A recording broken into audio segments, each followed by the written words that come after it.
you in.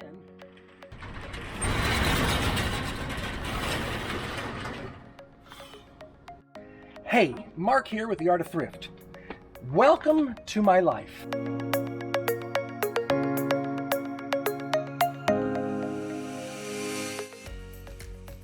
This is my storage unit.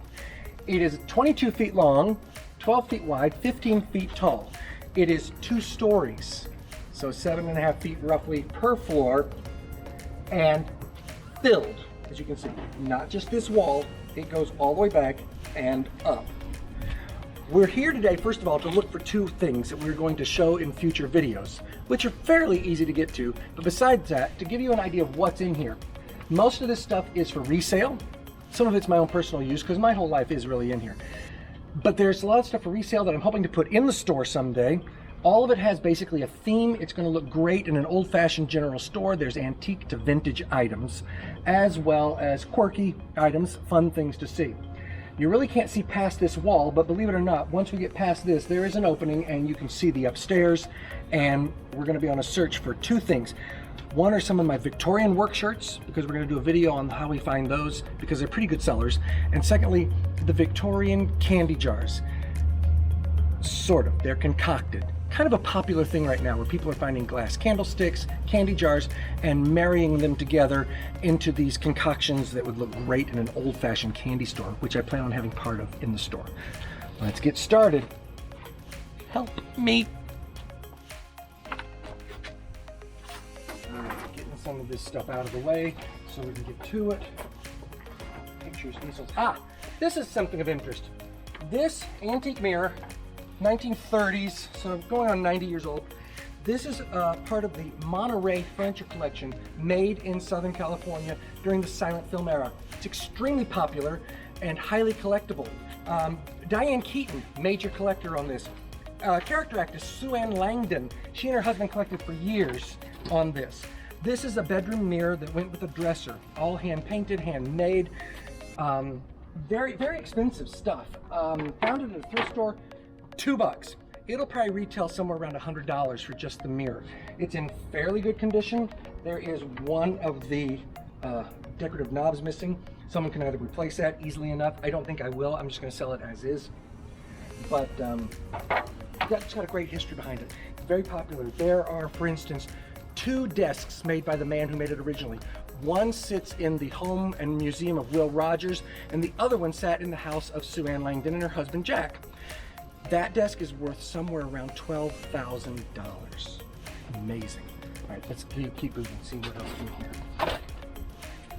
here. Not too much. This is a lot of my packing material. Some of these things that look old-fashioned, bought at Michael's. You know, great for store display. If someone ever wants to buy it, I'll probably sell it. I have a thing for paper lanterns. It all started from a wedding. We'll get into that at another time, but paper lanterns are absolutely fantastic. I got a lot of black ones for Halloween. These suitcases, interesting story, belonged to the wife's parents of character actor Bernard Fox. You would most recognize him as Dr. Bombay on Bewitched, among other things. But his father-in-law was a man named Nat Holt, who did Western films out here, and mostly starring Randall Scott. Randall Scott, you remember him? Back in the 50s, my dear friend Casey Rogers, that I lived with for many years, did several Westerns with his company back in the 1950s when her name was still Laura Elliott. And her most famous role then was as Miriam on Strangers in a Train with Alfred Hitchcock. But she later changed her name back to Casey Rogers and became most famous for being Louise Tate on the TV series Bewitched, which is how she knew Bernard Fox. Anyway, suitcases from the 1930s, steamer trunks.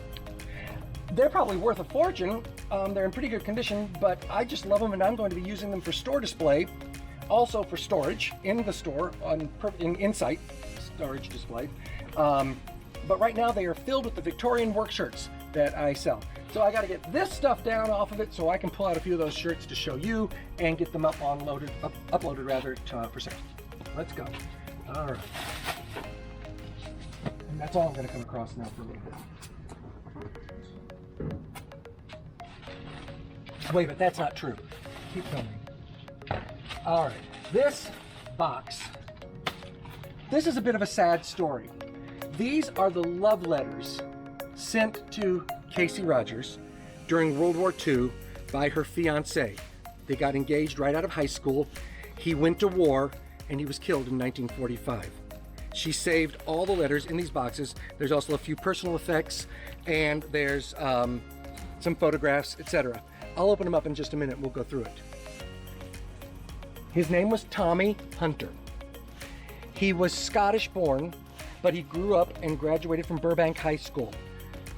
But because he was Scottish born and wasn't an American citizen, he fought and flew for the RAF. And there's a picture of Tommy. He made it through the war all the way to 1945 of March, when his plane went down and he was killed. Casey kept all of his letters all those years, and now I'm actually looking for a home for them in, there's his wallet and all of his photos. He was a very handsome man. And I'm looking for a home for him, possibly at the New Orleans World War II Museum. I've also put a call into Burbank High School to see, and Burbank Museum to see if they have any need or want for them. But Tommy needs to find a home. I've kept him in storage for a long time at her bequest. What I have going on right here is a bunch of Goodwill items and just garage sale type stuff. Not good enough to put up online really, but also not bad enough to just toss or take to a Goodwill. I have a thing for frames and pictures. I have thousands of frames and pictures, but all with the farmhouse Victorian country store theme. Found this cool bed. I'm going to repurpose it more than likely. This table is antique. I'm told around the 1870s. Looks like it. Going to be great in the store because it's kind of banged up, but you know, polish up a little bit. Be great for store display and to put things on. Here are the suitcases. There's this and 2 trunks. So I am going to try and wheel this out. See if I can push it. I can't get behind it yet. And the straps are a little delicate. As you can tell, they break easily, the old leather. But heck, these things are 90 years old. Let's see. Maybe this will have exactly what I need. Nope. That's all vests. We'll talk about vests another time. Right now, you don't need vests.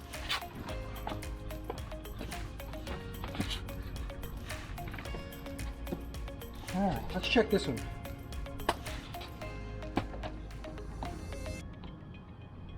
Vests. Wouldn't you know the shirts are in the big one?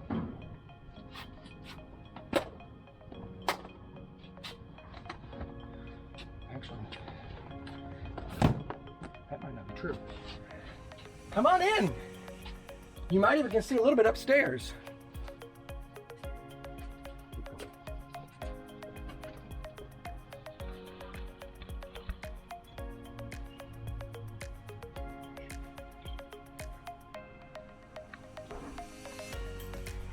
Did that cause a light bulb to go off? I think it did. There's a light up there, believe it or not. Okay, just so you might want to know,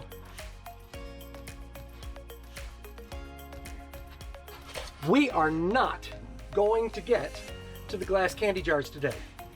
I'll tell you why in a minute. I got to dig a little further first. Coming to storage was a bit of a bust because I realized that the shirts are not in these, but other materials for a different project are in these. The shirts are at home. I don't want to talk about it, but they're at home. They're easy to access once we move a sofa and all the Halloween work that's going to this next shoe. So, easy enough. Also, found out that the chest of drawers that the glassware is packed in is sitting right there, right where I knew it was. The only problem is I've built an entire solid wall in front of it. Just wasn't worth trying to get out those that I've already made. I've got some photographs I can use, plus I hope to go find more supplies to at least put one together for those of you that haven't seen this done before. There's a lot of YouTube videos on this out there, but it's quite a popular thing right now. And if you make them just right, they're marketable, around 15, 20 bucks a piece, but you're only spending $2 to $3 to $5 on them.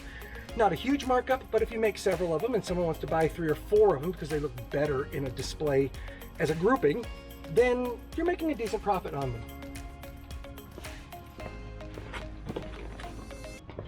Casey.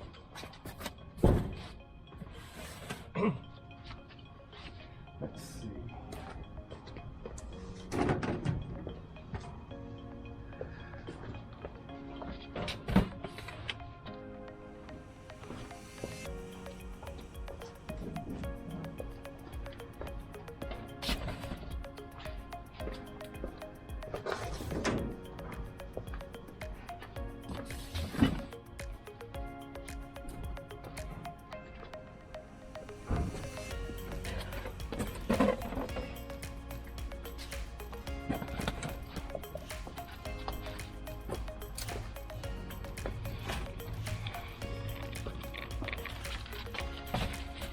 Tommy till I find him a home. But one thing I did find though that I'm glad about is the scarecrow head, because I don't think I'm going to be able to have time to use it for this upcoming show next week, but there is one in August and then there's one in September. So we're going to concoct him a new body. I have no idea where his clothes are in here, but the head is the most important part. This broom's name is Alice, named after Alice Ghostly, who I got it from.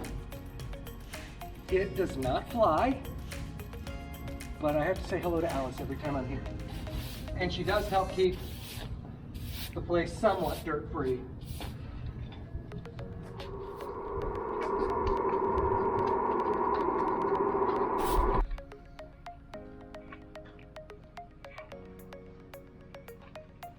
Excuse me, I said no.